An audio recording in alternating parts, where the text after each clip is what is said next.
Assalamualaikum warahmatullahi wabarakatuh. Pagi ini kita akan belajar biologi kembali. Sebelum kita lanjutkan ke bab yang akan kita bahas di semester 2, Ibu akan ingatkan buat kalian yang masih memiliki nilai yang masih kosong atau masih di bawah KKM, nanti listnya akan saya share. Itu ada 40 orang dari kelas A, B, C, D, E, F, G, dan H serta K. Eh, Pagi ini kalian akan belajar tentang pertumbuhan dan perkembangan makhluk hidup, yang mana materi ini sudah kalian pelajari di SMP saat itu. Mungkin ada yang tahu apa yang dimaksud dengan pertumbuhan dan perkembangan pada makhluk hidup? Tahu ya bedanya pertumbuhan dan perkembangan. Tumbuh itu intinya dia secara fisik membesar, sedangkan kalau perkembangan dia bertambah dewasa.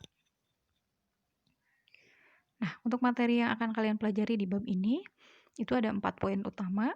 Yang pertama ada pengertian pertumbuhan makhluk hidup, yang kedua pengertian perkembangannya, yang ketiga akan dibahas tentang pertumbuhan dan perkembangan tumbuhan, serta yang keempat itu pertumbuhan dan perkembangan hewan.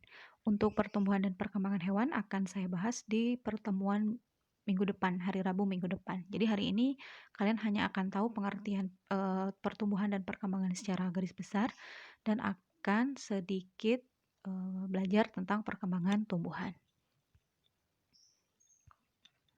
Nah, di sini pertumbuhan makhluk hidup di sini adalah proses kenaikan volume yang bersifat irreversible.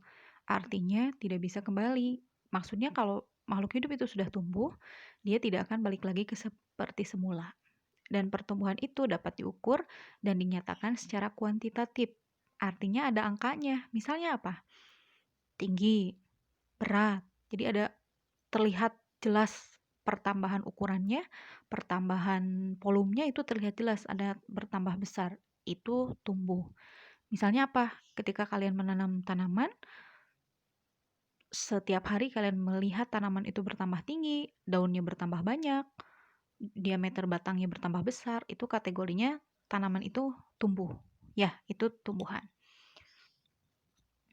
Kemudian kalau perkembangan itu artinya proses menuju dewasa. Dalam artian dewasa ini artinya makhluk hidup itu siap untuk bereproduksi.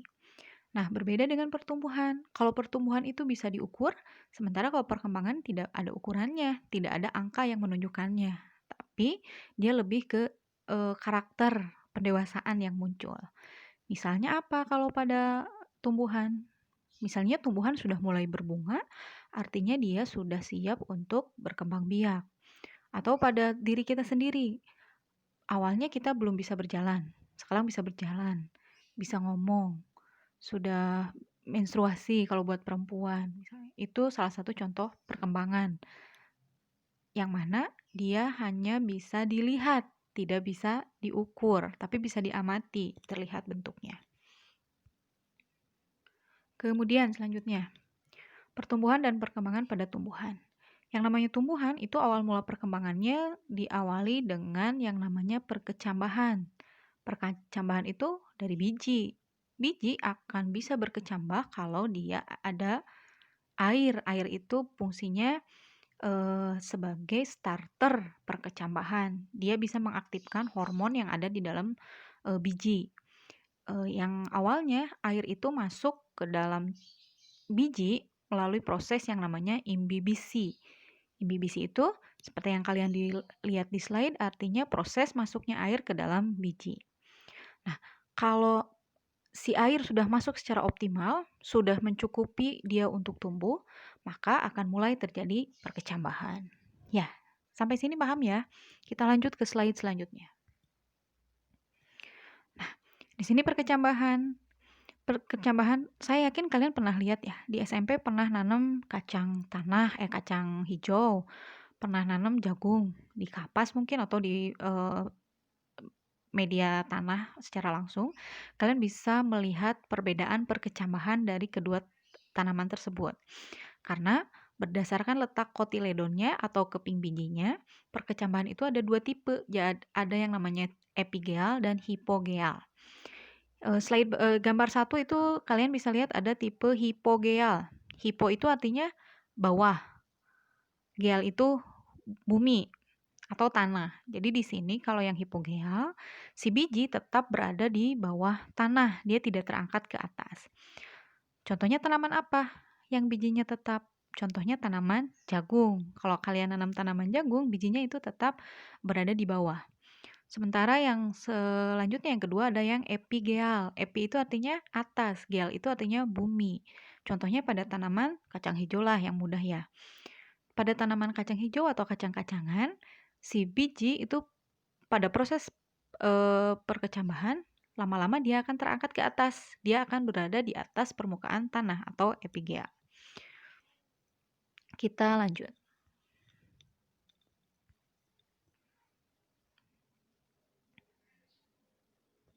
Nah, tanaman itu mengenal dua jenis pertumbuhan. Ada pertumbuhan primer dan ada pertumbuhan sekunder. Penjelasannya bisa kalian lihat di slide. Tapi kalau secara sederhana, pertumbuhan primer itu artinya pertumbuhan tanaman ke atas atau ke bawah. Dia bertambah tinggi atau bertambah panjang. Itu primer. Karena titik tolak pertumbuhan primer itu ada di ujung akar dan di ujung batang dan menyebabkan tumbuhan bertambah tinggi. Sedangkan pertumbuhan sekunder itu terjadi pada kambium. Atau kalau dengan mudahnya kalian bisa menyebutkan contohnya ketika batang bertambah besar itu artinya dia mengalami pertumbuhan sekunder menyebabkan pelebaran tumbuhan. Itu pertumbuhan sekunder. Dan kedua jenis pertumbuhan ini berlangsung terus-menerus selama tumbuhan itu hidup.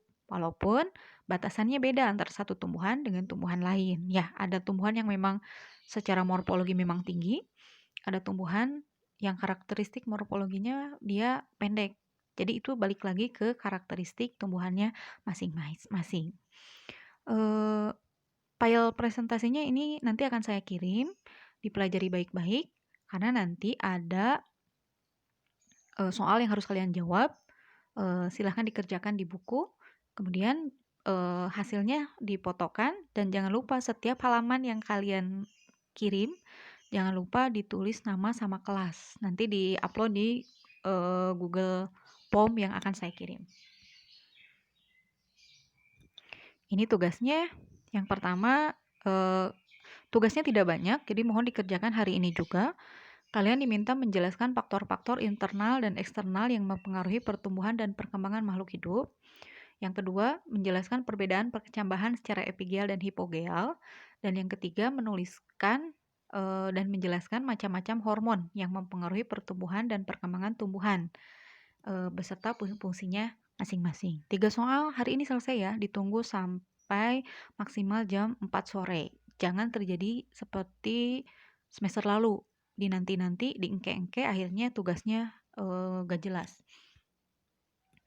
Demikian pertemuan untuk hari ini. Terima kasih. Tetap jaga kesehatan, patuhi protokol kesehatan, selalu berdoa mudah-mudahan pandemi segera berlalu sehingga kita bisa tatap muka dengan langsung. Terima kasih. Assalamualaikum warahmatullahi wabarakatuh.